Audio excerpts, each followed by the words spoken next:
विद्यार्थी मित्रांनो, आज आपण हर्बल शॅम्पू व त्याची निर्मिती याबद्दल माहिती घेणार आहोत. शॅम्पू हा केस आणि टाळू स्वच्छ करण्यासाठी वापरले जाणारे व केसांची निगा राखण्याचे उत्पादन आहे, जे धूळ, तेल आणि अशुद्धता हे केसांमधून काढून टाकते.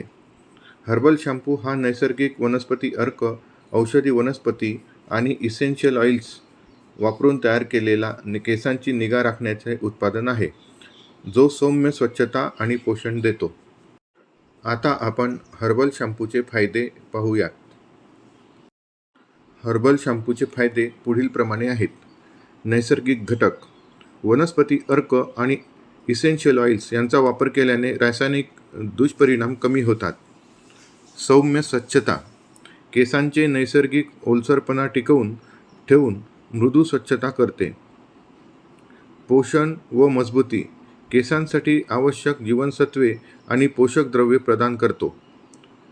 टाळूची काळजी, कोंडा, कोरडेपणा आणि खाज कमी करण्यास मदत करतो.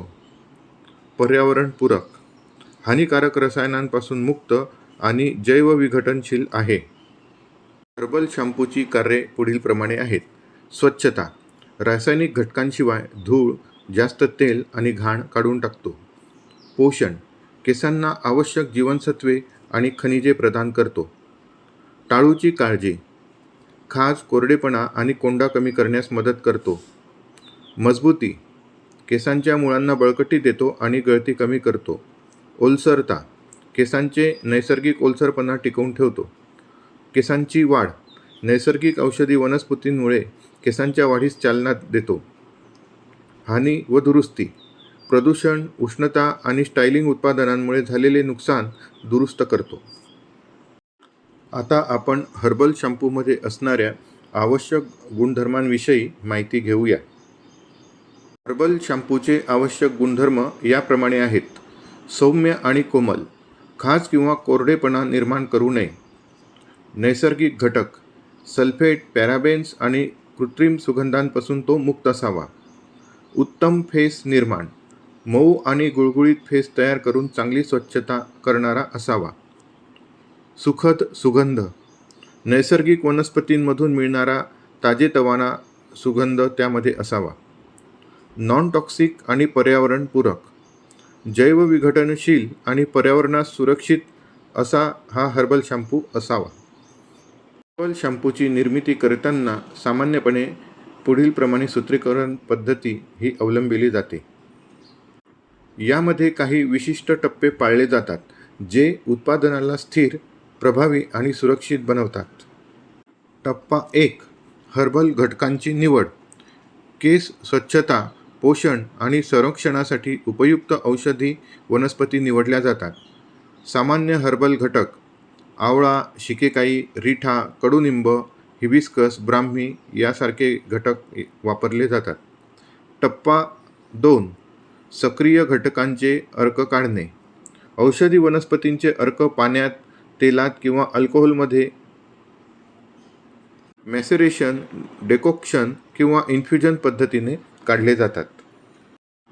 टप्पा 3. बेस तयार करणे. नैसर्गिक सॅपोनिन किंवा सौम्य सर्फेक्टंट्स वापरले जातात. नियंत्रित तापमानात मिश्रण तयार केले जाते. टप्पा 4. मिसळणे आणि समरूपीकरण किंवा होमोजिनायझेशन. हर्बल अर्क आणि कंडिशनिंग एजंट्स शॅम्पूच्या बेसमध्ये मिसळले जातात. आवश्यकतेनुसार नैसर्गिक सुगंध आणि जतन करणारे घटक किंवा प्रिझर्वेटिव्ह्ज त्यामध्ये जोडले जातात. टप्पा क्रमांक 5.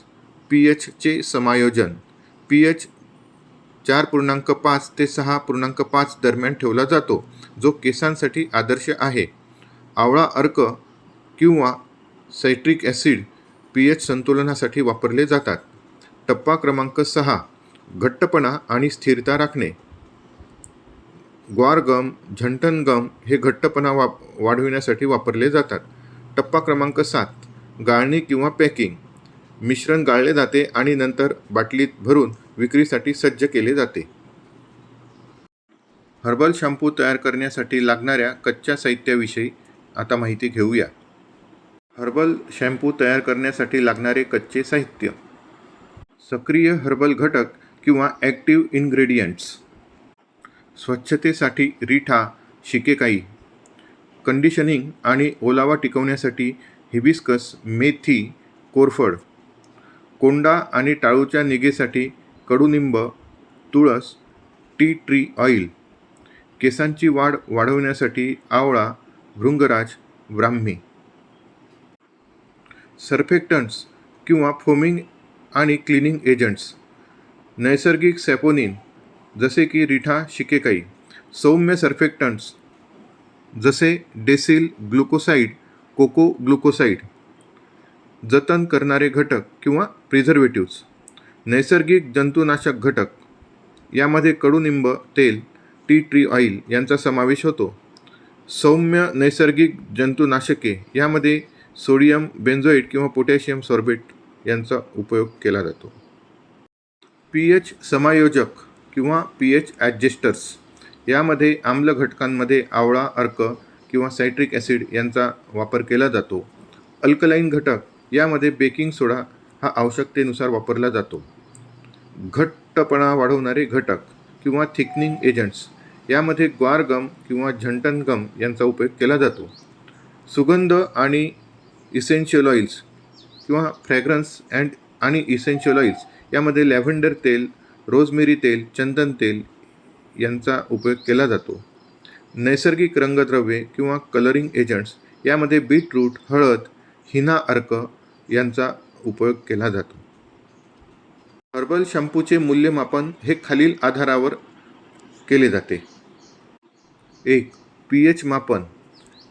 आदर्श pH हा 4.5 ते 6.5 यामध्ये असावा, जो टाळूसाठी सुरक्षित आणि केसांसाठी पोषक असतो. यामध्ये चाचणी पद्धत अवलंबितांना डिजिटल pH मीटर किंवा pH पेपरचा वापर केला जातो. शॅम्पूचे 10% द्रावण तयार करून त्याचे pH मोजले जाते. pH 4.5 पेक्षा कमी असल्यास टाळूंची जळजळ होऊ शकते व pH 6.5 पेक्षा जास्त असल्यास केस कोरडे आणि कमकुवत होतात. 2. ओलावा परीक्षण. याचा उद्देश शॅम्पू केसांमध्ये किती जलद ओलावा आणतो हे मोजणे करिता आहे. या चाचणी पद्धतीमध्ये कापडाचा तुकडा शॅम्पूच्या द्रावणात ठेवला जातो. पूर्णपणे ओलसर होण्यासाठी घेतलेला वेळ नोंदवला जातो. 30 सेकंदापेक्षा कमी वेळेत ओलावा आणल्यास तो शॅम्पू चांगला समजला जातो. 3. फेस स्थिरता चाचणी. याचा उद्देश शॅम्पू किती प्रमाणात फेस तयार करतो आणि तो किती वेळ टिकतो हे तपासणे असा आहे. चाचणी पद्धत 10% शॅम्पू द्रावण तयार करून सिलेंडरमध्ये हलवले जाते.